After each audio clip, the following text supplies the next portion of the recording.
Hello बच्चों, welcome to my channel. मैं हूं आपकी एनसीईआरटी एक्सपर्ट। मैं आपको करा रही हूं क्लास 6 एनसीईआरटी मैथमेटिक्स का चैप्टर नंबर 11 अलजेब्रा। ये बिल्कुल न्यू चैप्टर है, इंटरेस्टिंग है बहुत ही। तो मैंने आपको इस चैप्टर के बारे में इंट्रोडक्शन करा दिया है, समझा दिया है कि क्या होता है। अब हम करेंगे इसकी एक्सरसाइज 11.1 स्टार्ट करेंगे। तो आप पहले इसका क्वेश्चन नंबर फर्स्ट पढ़ेंगे। Find the rule which gives the number of matchstick required to make the following matchstick pattern.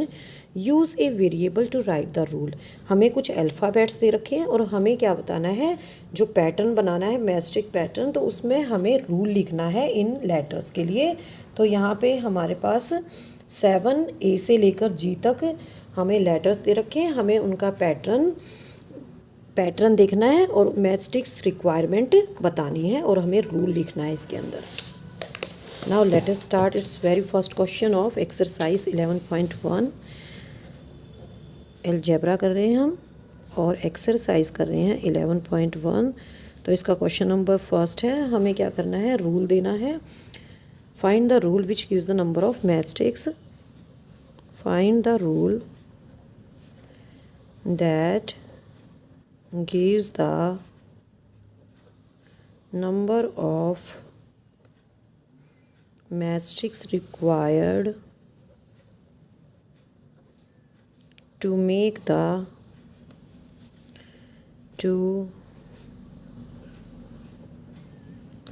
the following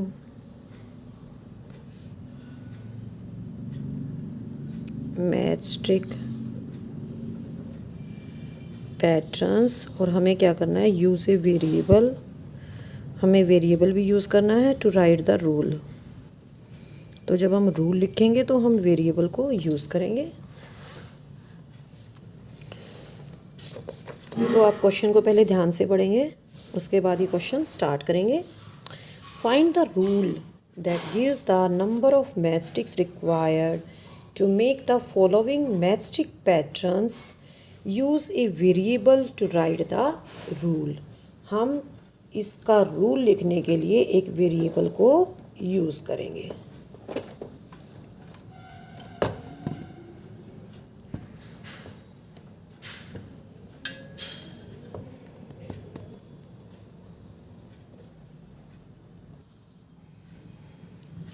तो इसका ए पार्ट स्टार्ट करेंगे हम। A pattern of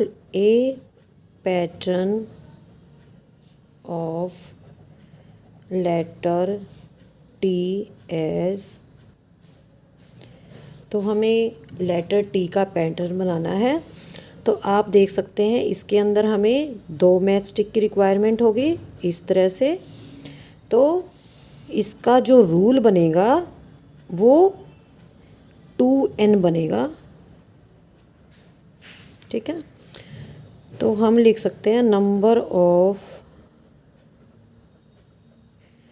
matchsticks required will be 2n। n क्या है यहाँ पे, n is a variable. एक तो यहाँ पे n वेरिएबल है। कैन टेक वैल्यूज़, क्या क्या वैल्यूज़ होते हैं, 1 2 3 4 एंड सो ऑन वैल्यूज़ हो सकती हैं। And it stands for number of T. यहाँ पे कितने टी बनते हैं उसके लिए ये यहाँ पे स्टैंड करता है। अब हम करेंगे B. A pattern of letter Z as.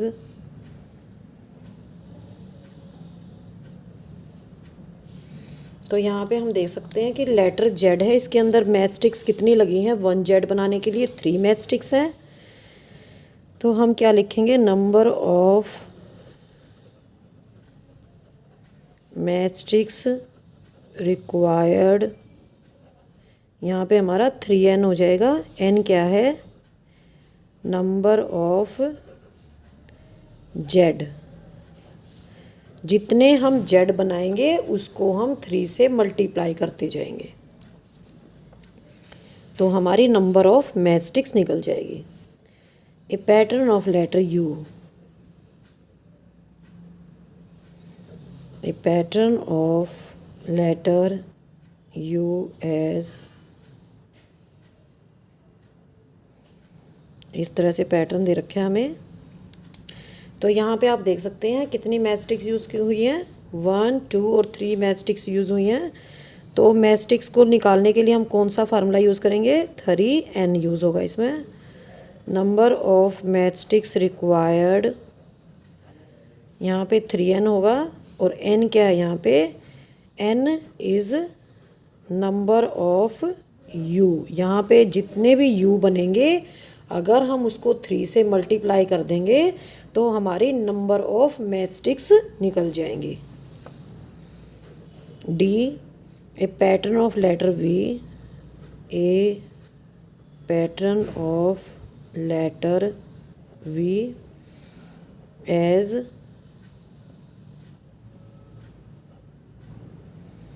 तो ये हमारी वी का पैटर्न है। तो यहाँ पे number of match sticks required है, यहाँ पे 2 है। तो total number of match sticks निकालने के लिए क्या फार्मूला बनेगा, total number of match sticks required कैसे निकलेगा हमारा, 2n से निकलेगा। और n किसके लिए स्टैंड करता है, नंबर ऑफ v। अगर हमारे पास 4v हैं तो 4 को हम 2 से मल्टीप्लाई कर देंगे, n हमारा 4 हो जाएगा। तो हमारी 8 मैच स्टिक्स चाहिएगी अगर हमें 4v बनाने हैं तो। E, a pattern of letter E, a pattern of letter E as 1 2 3 4 5, 1 2 3 4 5। तो आप फिगर देख सकते हैं इसके अंदर हमारी कितनी मैच स्टिक्स यूज़ हुई हैं, यहाँ पे हमारी 5 मैच स्टिक्स यूज़ हुई हैं। तो इसके लिए रूल क्या बनेगा, number of match sticks required हो जाएगा हमारा 5n, और n यहाँ पे क्या है, n shows number of e। जितनी e बनेगी, अगर यहाँ पे हमें 2 e बनानी है तो यहाँ पे 5 और या n की जगह 2 लिख देंगे, तो 10 हमें मैच स्टिक चाहिएंगी अगर हमें 2 e बनानी है तो।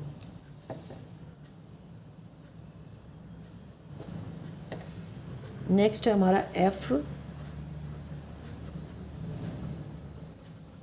ए pattern of letter s as,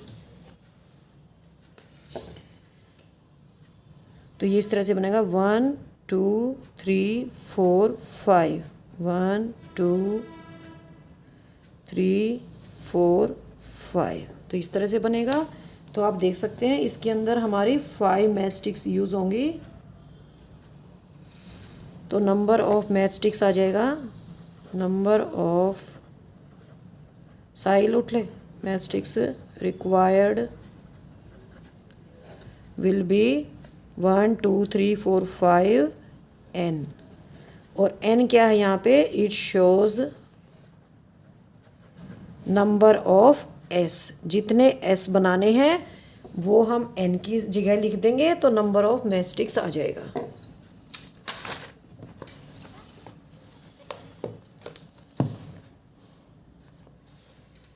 अब है हमारा इसका G part,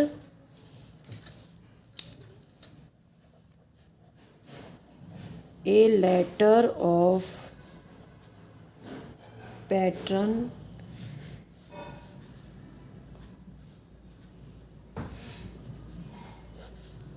A pattern of letter A as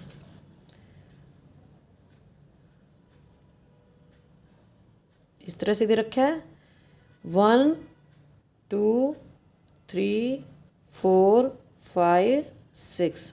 तो यहाँ पे कितनी मैच स्टिक्स यूज़ हुई हैं, 6 मैच स्टिक्स यूज़ हुई हैं। तो number of match sticks required तो क्या रूल आएगा इसके अंदर, 6n आएगा। n क्या है यहाँ पे, n शोज नंबर ऑफ ए। तो अगर नंबर ऑफ ए 2 है तो यहाँ पे 2 लिख देंगे, हमारा 12 मैच स्टिक्स आ जाएगा। अगर 3 है तो 18 मैच स्टिक्स चाहिए हमें 3A बनाने के लिए। अब हम करेंगे इसका सेकंड क्वेश्चन। तो सेकंड क्वेश्चन की आप एक बार स्टेटमेंट पढ़ लेंगे ध्यान से। तो क्या है statement, we already know the rule for the pattern of letter L, C and F। तो जब मैंने आपको इंट्रोडक्शन कराई थी तो उसके अंदर मैंने आपको L, C और F इन तीनों लेटर्स का मैंने आपको पैटर्न बताया था। Sum of the letters from question 1, जो मैंने अभी अभी क्वेश्चन 1 कराया है, gives us the same rule as that given by L। जो रूल L का है, तो L का रूल क्या है, यहाँ पे 2n है। तो हमें देखना है कि क्या same rule question number first में कहीं आ रहा है, आ रहा है। इसका जो लेटर है T है और इसका लेटर जो V है, इन दोनों में सेम आ रहा है। वाई डज दिस हैपन, ऐसा क्यों होता है, क्योंकि जो मैचस्टिक यूज़ होती हैं वो 2 ही यूज़ होती हैं इन तीनों में।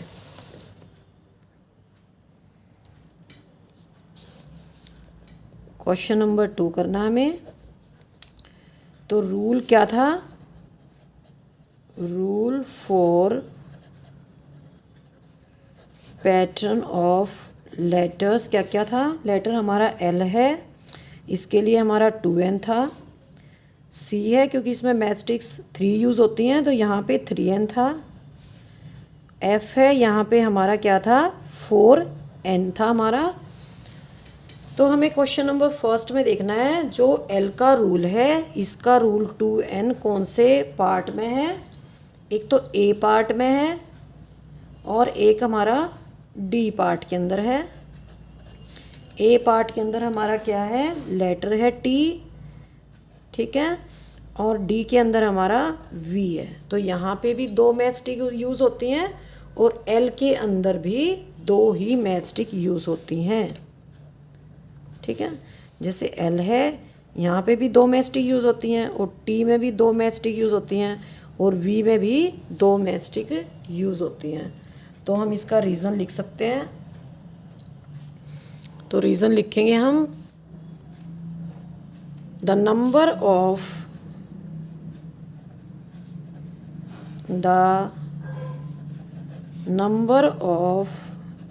Matchsticks required for making L, T and V are same. कितनी है, दैट इज़ 2 मैचस्टिक्स। इन तीनों केसेस में 2 मैचस्टिक यूज़ होती हैं तो यहाँ पे पैटर्न सेम आएगा, ठीक है। The number of matchstick required for making L, T and V are same, that is 2 matchsticks. तो तीनों केसेस में हमें 2-2 मैचस्टिक की रिक्वायरमेंट होती है। अब हम करेंगे क्वेश्चन नंबर 3। बहुत ही इजी चैप्टर है, बहुत ही फ़नी चैप्टर है। इसको आप ध्यान से करेंगे, ये आपको नेक्स्ट हायर क्लासेस में भी काम आएगा, तो ध्यान से करना है आपको, इसको इग्नोर नहीं करना है। Cadets are marching in a parade. Parade देखते हैं आप, उसके अंदर कैडेट्स मार्च करते हैं। तो 5 कैडेट्स हैं एक रो के अंदर। तो ये एक रो बना रखी है मैंने, यहाँ पे 5 कैडेट्स हैं। तो ये क्या है, नंबर ऑफ कैडेट्स, ये है रो, ठीक है। What is the rule which gives the number of cadets given the number of rose and 4 number of रोज। तो कैडेट्स कितने दे रखे हैं, कैडेट्स इन 1 रो कितने हैं, 5 हैं। नंबर ऑफ रोज क्या है, n है। तो टोटल नंबर ऑफ कैडेट्स कितना आ जाएगा, total number of cadets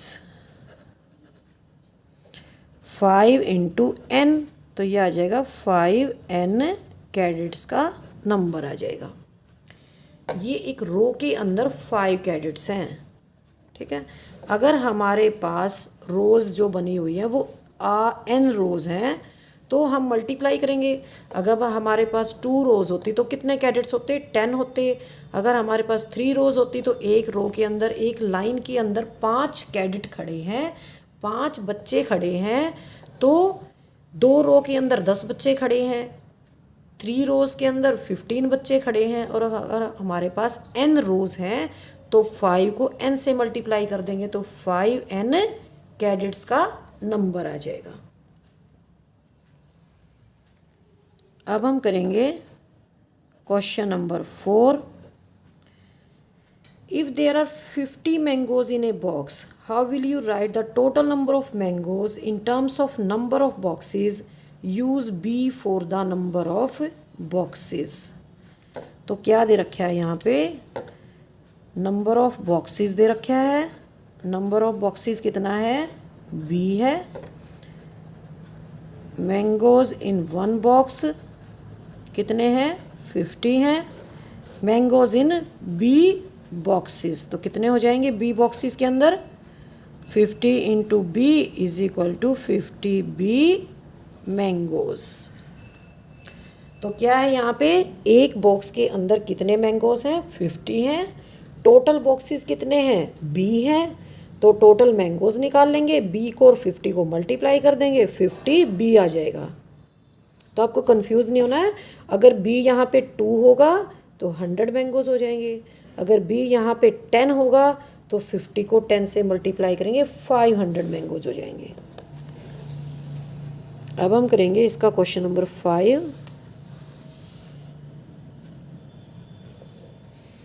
the teacher distributes 5 pencils per student, can you tell how many pencils are needed given the number of students, use S for the number of students. तो यहाँ पे क्या दे रखा है हमें, number of students they रखा है, कितना है, नंबर ऑफ स्टूडेंट्स है हमारा S. Each student gets 5 pencils, ठीक है। हर एक स्टूडेंट को 5 पेंसिल्स मिलती हैं, ठीक है। और नंबर ऑफ स्टूडेंट्स हैं एस, तो हमें क्या निकालना है, total number of pencils needed. तो कितनी पेंसिल्स की ज़रूरत होगी, 5 को हम एस से मल्टीप्लाई कर लेंगे और ये आ जाएगा हमारा 5s।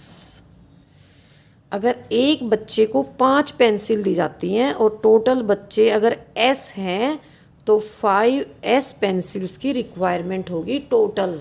अगर यहाँ पे S1 है कि बच्चे सिर्फ एक ही बच्चा है तो 5 पेंसिल चाहिएगी, अगर 10 बच्चे हैं तो 50 पेंसिल चाहिएगी, S की वैल्यू 10 आ जाएगी। अब हम करेंगे क्वेश्चन नंबर 6। ए बर्ड फ्लाइज 1 किलोमीटर इन 1 मिनट, एक बर्ड 1 मिनट के अंदर 1 किलोमीटर जाता है। Can you express the distance covered by the bird in term of its flying time in minutes, use T for flying time in minutes. तो इसमें क्या कह रखा है, एक बर्ड 1 मिनट के अंदर 1 किलोमीटर जाता है, तो हमें क्या करना है, टोटल टाइम उसका टी है, तो टी टाइम में वो कितने किलोमीटर जाएगा ये हमें बताना है इसके अंदर। तो हम क्या लिखेंगे, distance covered by the bird in 1 minute. 1 minute में कितनी डिस्टेंस करता है, 1 किलोमीटर। तो distance covered by the bird in T minutes, तो क्या हो जाएगा, 1 इंटू टी हो जाएगा। तो ये 1 यहाँ पे हम हटा देंगे तो ये हो जाएगा हमारा टी किलोमीटर।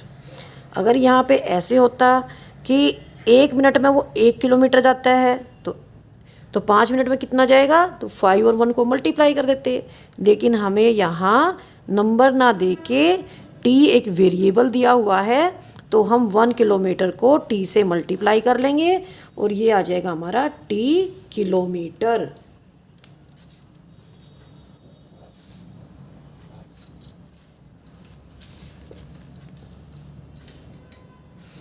नेक्स्ट है हमारा question number 7। Radha is drawing A dot rangoli. Radha एक रंगोली बना रही है। रंगोली एक ब्यूटीफुल पैटर्न होता है जो डॉट्स को ज्वाइन करके बनता है। चौक पाउडर से बना रही है वो। शी हैज़ 9 डॉट्स इन ए रो। एक रो के अंदर 9 डॉट्स बनाती है। तो यहाँ पे जैसे मैंने 9 डॉट्स बना दिए हैं, 3 4 5 6 7 8 9। तो ये 1 रो के अंदर 9 डॉट्स बनाती है। ठीक है। How many dots will her rangoli have for r rows. तो ये सेकेंड रो है, ये थर्ड है, ये फोर्थ है, ये फिफ्थ है, और ये सपोज यहाँ पे आर रोज़ हैं। तो वो कितनी डॉट्स आएंगी आर रोज़ के अंदर। तो एक रो के अंदर अगर 9 है तो 2 रोज़ में कितनी हो जाएंगी, 18 हो जाएंगी। 9 और 2 को मल्टीप्लाई कर देंगे। अगर 3 है तो 27 हो जाएंगी। अगर 4 हैं तो 36 हो जाएंगी। तो हमें क्या पूछा है, आर रोज़ में पूछा है। तो हम क्या लिखेंगे, डॉट्स इन 1 रो कितनी है, 9 dots in R rows, 9 into R, ये हो जाएगा 9 आर डॉट्स आ जाएंगी। इसके अंदर 3 क्वेश्चंस पूछे हैं। How many dots are there if there are 8 rows. तो डॉट्स निकालेंगे हम। डॉट्स इन 1 रो कितनी दे रखी हैं, 9 है। डॉट्स इन 8 रोज़ तो ज़्यादा हो जाएंगी। तो 9 और 8 को मल्टीप्लाई करेंगे, 72 डॉट्स आएंगी। अब हम निकालेंगे डॉट्स इन 10 रोज़। तो 10 रोज़ के अंदर कितनी डॉट्स आएंगी, एक रो में 9 है तो 10 में 90 डॉट्स आ जाएंगी। तो हमारा आंसर आ जाएगा 72 डॉट्स एंड 90 डॉट्स। ठीक है। अब हम क्वेश्चन करेंगे 9, question number 8।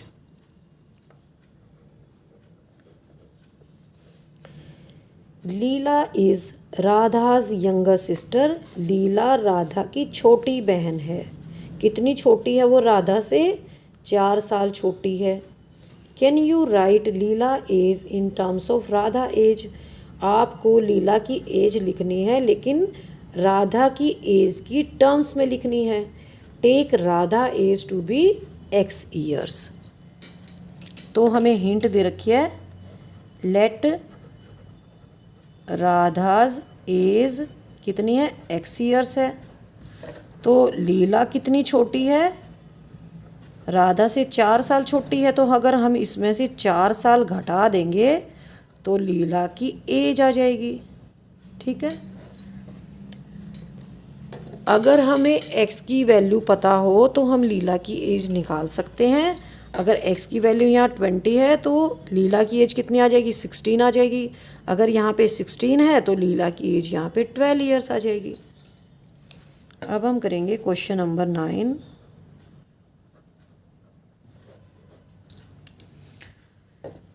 Mother has made laddoo. Mummy ने लड्डू बनाए हैं। She gives some laddoos to the guest and the family members. वो कुछ लड्डू गेस्ट और फैमिली मेम्बर्स को देती है। उसके बाद 5 लड्डू बच जाते हैं। If the number of laddoos mother gave away is L, how many laddoos did she make. अगर 5 बच जाते हैं और जितने लड्डू उसकी मम्मी ने गेस्ट और फैमिली मेम्बर्स को दिए हैं वो एल हैं, तो उसकी मम्मी ने कितने लड्डू बनाए थे। तो हम क्या लिखेंगे, number of laddoos mother give away कह सकते हैं, या कह सकते हैं टू गेस्ट और फैमिली मेम्बर्स को लिख सकते हैं। तो उसकी मम्मी ने गेस्ट को और फैमिली मेम्बर्स को कितने लड्डू खिला दिए, एल लड्डू खिला दिए। और रिमेनिंग लड्डू कितने हैं, रिमेनिंग लड्डूज़ अब भी 5 लड्डू बच गए हैं। ठीक है। तो टोटल लड्डू उसकी मम्मी ने कितने बनाए थे, टोटल लड्डूज़ मेड बाय मदर। तो मम्मी ने कितने लड्डू बनाए थे, L + 5 लड्डूस बनाए थे उसकी मम्मी ने। अगर उसकी मम्मी ने तो एल यहाँ पे मान लो पड़ोसियों को या गेस्ट को वो 20 लड्डू देती है, तो उसकी मम्मी ने 25 लड्डू बनाए थे। अगर वो पड़ोसियों को 25 लड्डू देती है तो टोटल उसने 25 + 5 30 लड्डू बनाए थे।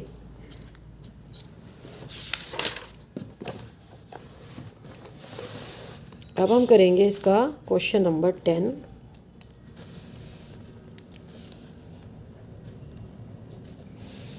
Oranges are to be transferred from larger boxes into smaller boxes।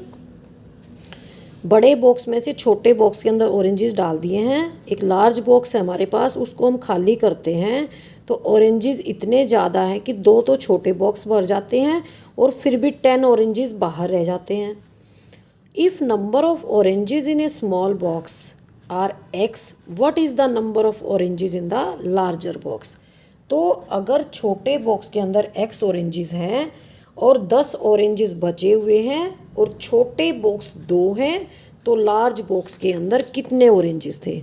Suppose करते हैं हम, ये हमारा बड़ा बॉक्स है, इसके अंदर हमारे ऑरेंजेस हैं।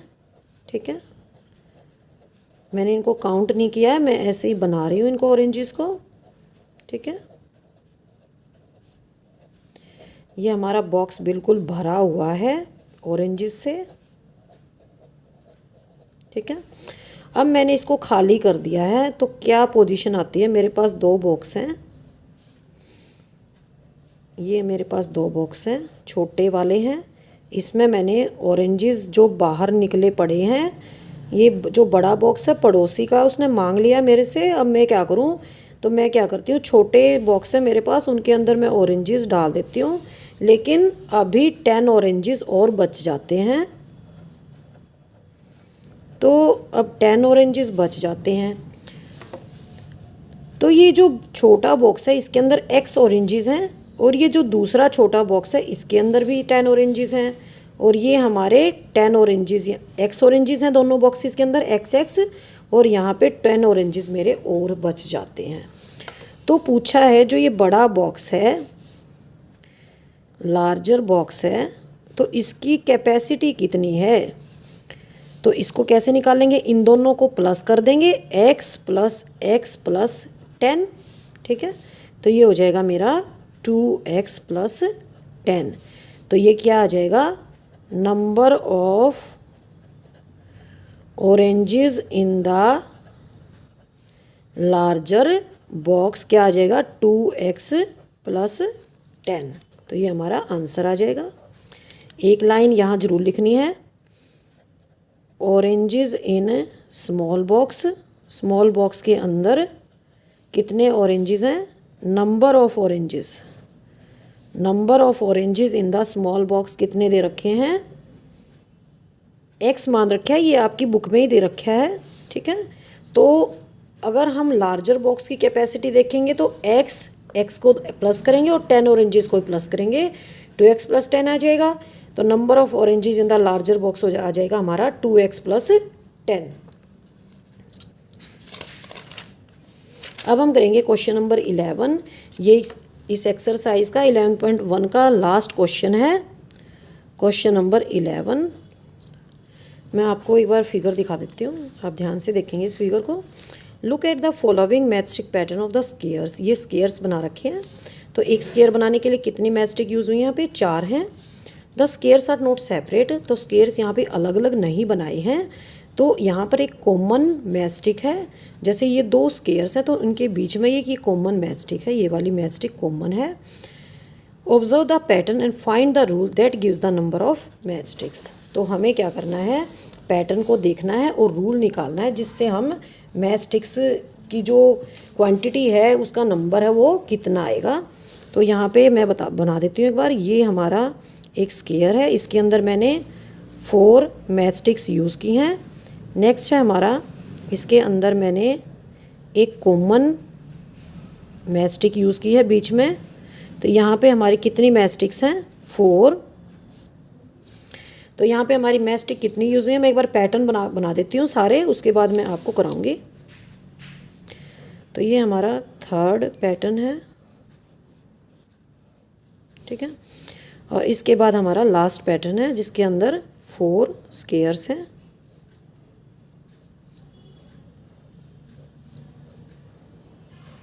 तो यहाँ पे जो ये बीच में दिखा रखे हैं ये यहाँ पे कॉमन मैच स्टिक्स यूज़ किए हैं, सेपरेट नहीं है, स्क्वायर्स आपस में चिपके हुए हैं।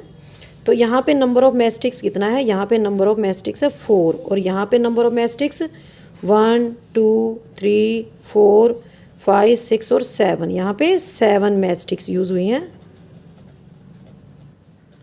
और यहाँ पे 4 मैच स्टिक्स यूज़ हुई हैं और यहाँ पे 1 2 3 4 5 6 7 8 9 और ये 10 यहाँ पे मैच स्टिक्स यूज़ हुई हैं। ठीक है, और यहाँ पे कितने स्क्वायर्स हैं, 3 स्क्वायर्स हैं। यहाँ पे 1 है, 2 है, 3 है, यहाँ पे 4 स्क्वायर्स हैं और हमें नंबर ऑफ मैच स्टिक्स निकालना है कितनी है, 1 2 3 4 5 6 7 8 9 10 11 12 और 13। यहाँ पे 13 मैच स्टिक्स यहाँ पे यूज़ हुई हैं। तो हमें पैटर्न देख लिया है, अब हमें रूल निकालना है that gives number of match sticks. तो हमें हिंट दे रखी है, if you remove the vertical stick at the end you will get a pattern of C. अगर हम इस स्टिक को हटा दें, इसको यहाँ से रिमूव कर दें, इस स्टिक को, वर्टिकल स्टिक को जो एंड पे दे रखी है, तो हमें कौन सा रूल मिल जाएगा, हमें सी का रूल मिल जाएगा। तो सी का रूल क्या है,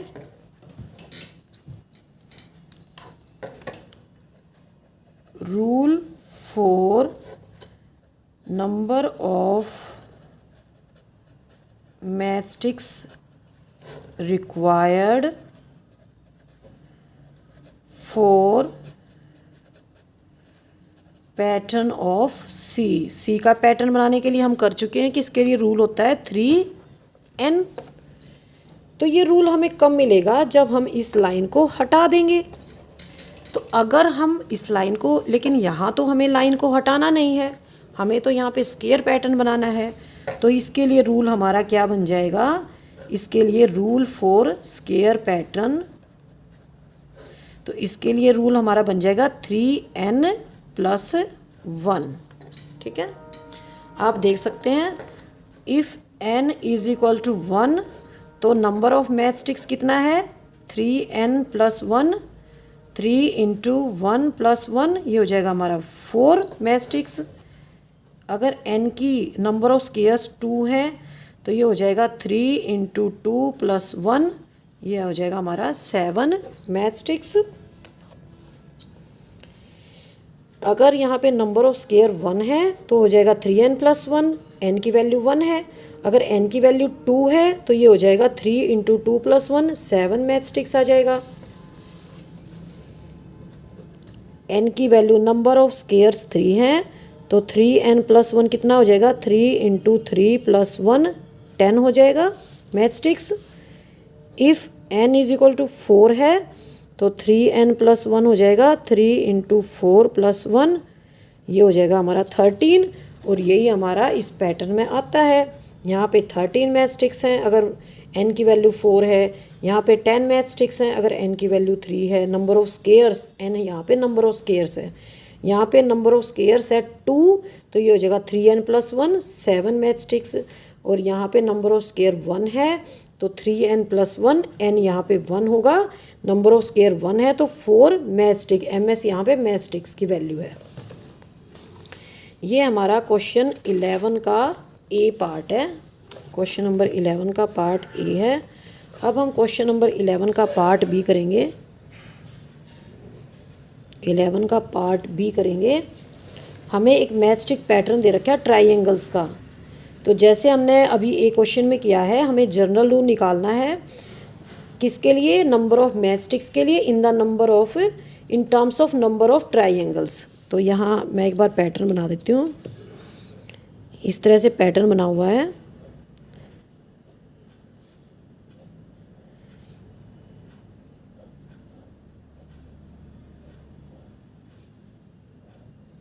ये 3 ट्राइंगल्स हैं और एक लास्ट पैटर्न बनेगा जिसके अंदर हमारी 4 ट्राइंगल्स हैं,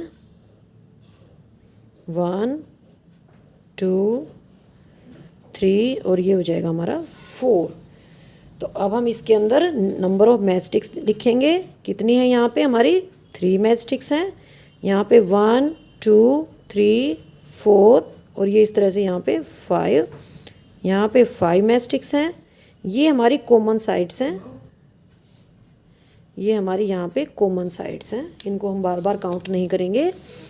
तो ये आ जाएगी 3 मैच स्टिक्स, ये आ जाएगी 5 मैच स्टिक्स और ये हो जाएंगी 1 2 3 4 5 6 और 7 मैच स्टिक्स। और यहाँ पे हमारी आ जाएंगी 1 2 3 4 5 6 7 8 9। ये हो जाएंगी हमारी 9 मैच स्टिक्स, 9 मैच स्टिक्स। तो अब हमें इसके अंदर पैटर्न को देखना है और हमें इसके लिए नंबर ऑफ मैच स्टिक्स के लिए हमने रूल लिखना है कि इसके अंदर कौन। तो यहाँ पे 3 मैच स्टिक्स हैं, यहाँ पे 5 हैं, यहाँ पे 1 ट्राइंगल के लिए यहाँ पे 3 मैच स्टिक्स हैं। अगर 2 ट्राइंगल्स हैं तो 5 मैच स्टिक्स हैं, 3 ट्राइंगल्स हैं तो 7 मैच स्टिक्स हैं और 4 ट्राइंगल्स हैं तो यहाँ पे 9 मैच स्टिक्स हैं। तो यहाँ पे रूल लगेगा, rule for number of match sticks required.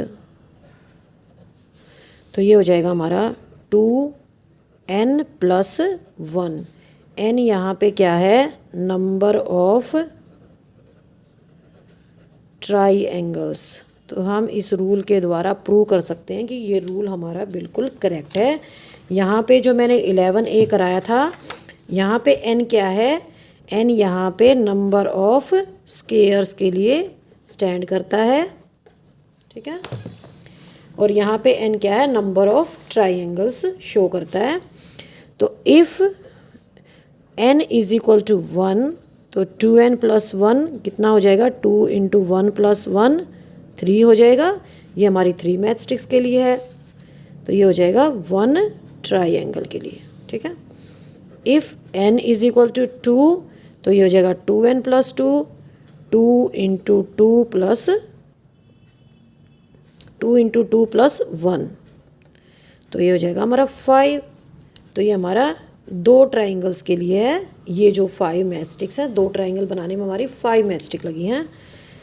If n = 3 तो ये हो जाएगा 2n + 1, n की वैल्यू 3 पुट कर देंगे हम, 2 × 3 + 1, 2 3 = 6 + 1 = 7। ये किसके लिए, 3 ट्राइंगल्स के लिए। यहाँ पे हमारी 3 ट्राइंगल्स हैं और 7 मैच स्टिक्स यूज़ हुई हैं, तो ये हमारा रूल फॉलो करता है यहाँ पे।